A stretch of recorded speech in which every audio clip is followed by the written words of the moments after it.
নির্বাচন তো শেষ, আলোচনার মূল কেন্দ্রে ছিল নতুন মন্ত্রিসভা। কে কোন মন্ত্রণালয়ে যাচ্ছেন, কার হাতে যাচ্ছে কোন দফতরের দায়িত্ব, সেটি নিয়েই চায়ের কাপে ঝড় ওঠার কথা। কিন্তু হঠাৎ করেই সেই আলোচনায় নতুন মোড় নিয়েছে ছায়া মন্ত্রিসভার গুঞ্জন। সম্প্রতি গণমাধ্যমে দেখা যাচ্ছে ছায়া মন্ত্রিসভা গঠন নিয়ে নতুন রাজনৈতিক শক্তি এনসিপির মুখপাত্র আসিফ মাহমুদ সজীব ভুঁইয়া এবং জামাত মনোনীত প্রার্থী এবং সুপ্রিম কোর্টের ব্যারিস্টার শিশির মনির এই বিষয়টি নিয়ে কথা বলেছেন। নিজেদের ভেরিফাইড ফেসবুক পোস্টে তারা স্বচ্ছতা, জবাবদিহিতা নিশ্চিত এবং রাষ্ট্রের প্রতিটি কার্যক্রমে ওয়াচডগ হিসেবে কাজ করার লক্ষ্যে ছায়া মন্ত্রিসভা গঠন করার ইচ্ছা পোষণ করেছেন। কিন্তু প্রশ্ন হলো, এই ছায়া সংসদ বা ছায়া মন্ত্রিসভা আসলে কি? এটি কি কেবল একটি গালভরা নাম, নাকি এর পেছনে লুকিয়ে আছে রাষ্ট্র সংস্কারের গভীর কোনো বীজ? সাধারণত সংসদীয় গণতন্ত্রে ছায়া মন্ত্রিসভা হলো বিরোধী দলের জ্যেষ্ঠ নেতাদের নিয়ে গঠিত একটি সমান্তরাল বিকল্প, যেখানে সরকারের প্রতিটি মন্ত্রণালয়ের বিপরীতে বিরোধী দলের পক্ষ থেকে একজন করে ছায়া মন্ত্রী থাকেন।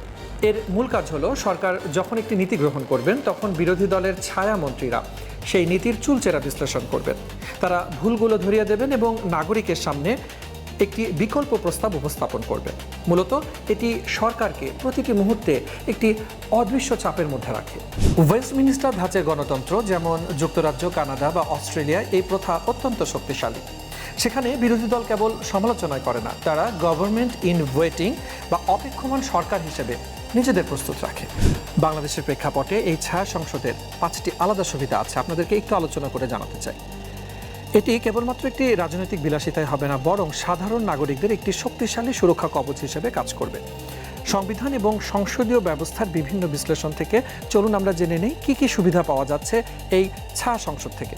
ছায়া মন্ত্রিসভা থাকলে সরকারের প্রতিটি সিদ্ধান্তের ওপরে তীক্ষ্ণ নজর রাখে।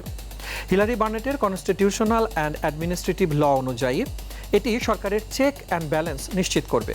ধরুন, স্বাস্থ্য মন্ত্রণালয় কোনো একটি সিদ্ধান্ত নিল যেটি জনস্বার্থ বিরোধী, সঙ্গে সঙ্গে ছায়া স্বাস্থ্যমন্ত্রী তার ভুলগুলো জাতির সামনে তুলে ধরবেন।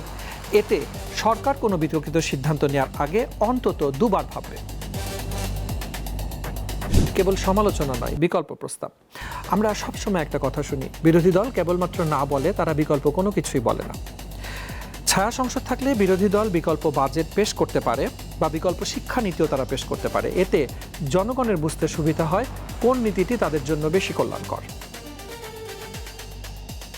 দক্ষ ভবিষ্যৎ নেতৃত্ব তৈরি করে। আমাদের দেশে প্রায়শই দেখা যায় সাধারণত নতুন মন্ত্রীরা কাজ বুঝতে সময় নেন। সেক্ষেত্রে ছায়া মন্ত্রিসভার সদস্যরা যেহেতু আগে থেকেই কাজের গবেষণা করেন, তাই তারা অভিজ্ঞ এবং দক্ষ প্রশাসক হিসেবে গড়ে ওঠেন, যা দীর্ঘমেয়াদে রাষ্ট্রেরই লাভ। সংসদীয় বিতর্কের গুণগত মান। আমাদের সংসদে প্রায়শই দেখা যায় ব্যক্তিগত আক্রমণ অনেক বেশি, কিন্তু ছায়া সংসদ যদি গঠিত হয় তাহলে আলোচনা হবে বিষয়ভিত্তিক।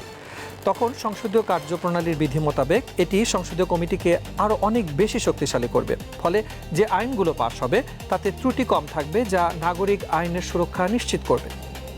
জনমতের প্রতিফলন।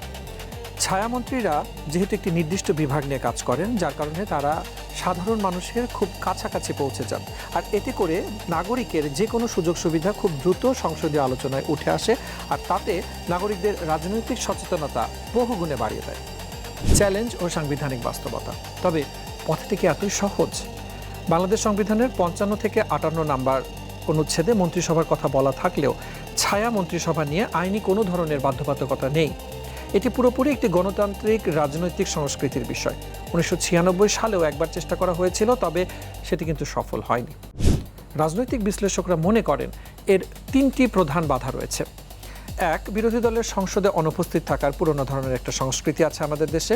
2, রাজনৈতিক দলগুলো নিজস্ব গবেষণার অভাব আছে। আর 3, সংবিধানের বিতর্কিত 70 অনুচ্ছেদ, যা সংসদ সদস্যদের দলের বাইরে গিয়ে কথা বলার সুযোগকে সীমিত করে দেয়। সময় এসেছে রাজনীতিকে কেবল ক্ষমতা দখলের লড়াই থেকে পলিসি বা নীতির লড়াই নিয়ে আসার। ছায়া মন্ত্রিসভা কেবল একটি প্রস্তাব নয়, এটি একটি রাজনৈতিক অঙ্গীকার। যদি এটি প্রাতিষ্ঠানিক রূপ পায়, তবে দেশের সাধারণ মানুষ কেবল আবেগে নয়, বরং একটি সুনির্দিষ্ট পরিকল্পনা দেখে তাদের ভবিষ্যৎ প্রতিনিধি নির্বাচন করতে পারবে। আর সেখানেই নিহিত আছে গণতন্ত্রের প্রকৃত সার্থকতা। আপনি কি মনে করেন বাংলাদেশে ছায়া মন্ত্রিসভা কার্যকর করা সম্ভব? কমেন্টে আপনার মতামত জানান।